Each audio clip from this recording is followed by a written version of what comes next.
In today's video, I'll show you how to access DocuSign quickly and easily. Whether you're new or just need a refresher, this guide will make the process simple.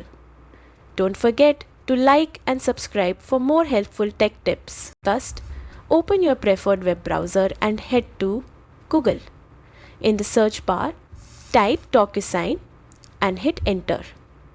The official site will appear right at the top of the results. Once you're on the DocuSign homepage, look for the login button at the top right corner.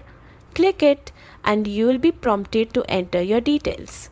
Start with your registered email, then click next. Now enter your password carefully. Remember, passwords are case sensitive, so check your caps lock. If you've forgotten it, you can reset it easily from the same page.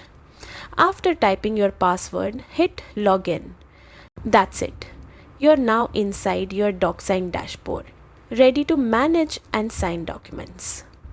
Quick tip: always log out when using a shared or public computer to keep your information secure. Thanks for watching. If this helped you, make sure to like, subscribe, and drop a comment if you have any questions. See you in the next one.